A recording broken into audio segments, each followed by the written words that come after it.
நான் செல்வகுமார், மட்டக்களப்பு மாவட்ட சிவில் சமூக செயற்பாட்டாளர்.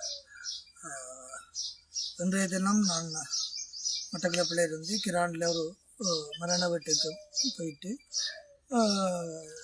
உடுமிமலையில் இருக்கிற என்னுடைய செயற்பாட்டாளர்கள் 2 பேரை சந்திக்கிறதற்காக குடுமிமலை போய் கொண்டிருந்த நேரத்தில் 6ஆம் கட்ட சந்தையில் ஒரு பக்கம் 5ஆம் கட்ட சந்தையிலே முகாம், அதுக்கு அடுத்தது இது அடுத்த இராணுவ முகாம். இந்த 2 இராணுவ முகாமுக்கும் இடப்பட்ட பகுதியில் மோட்டர் சைக்கிளில் 4 பேர், 2 மோட்டர் சைக்கிளில் 4 பேர் வந்து இருந்து என்னை மறைச்சி என்னை காட்டுக்குள் எடுத்து கொண்டு போய் என்னுடைய தரைக்கு சேட்டெல்லாம் இந்த நிலையில் தான் இருக்குது. அவங்களோட நானும் ஓரளவுக்கு என்னால் முடிஞ்ச மாதிரி வலுக்கட்டாயப்படுத்தி பார்த்த நேரத்தில் முடியலை. என் உடுப்புகளையை கலட்டி, அந்த உள்ளே போட்டிருந்த பெனியனையை கலட்டி அந்த கையை பின்னுக்கு வச்சு கட்டிட்டு முகத்திலெல்லாம் அடித்து, முகமெல்லாம் எனக்கு கொஞ்சம் காது பிரச்சனையாக இருக்குது. இந்த என்னுடைய முதுகு பகுதிகள் எல்லாம் கம்புகளால் போட்டு தாக்குள்ளாக்கப்பட்டு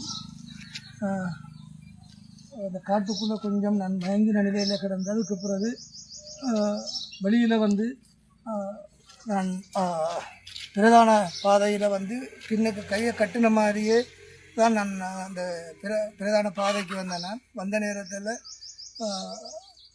மயிலத்தமடுவில் இருந்து வந்த ஒரு பண்ணையாளர் என்னை கண்டு என்னுடைய கை கட்டுகளை அவுட்டு என்னுடைய இந்த சட்டையும் எடுத்து தந்து அந்த என்னுடைய பைக் அந்த இருக்குது,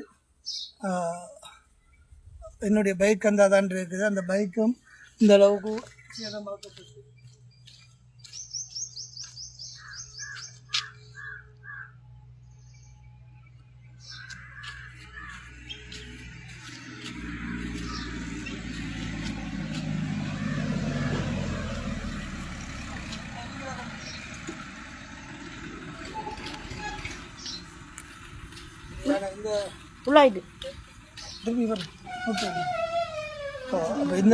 இந்த நிலைமையில் தான் பக்கத்தில் உள்ள கிராமத்தில் கொண்டு வந்து இப்போ என்னைய இருக்க வச்சிருக்கிறாங்க.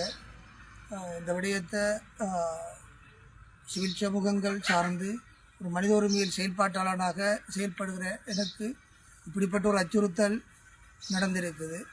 ஆக இந்த விடயத்தை எப்படியோ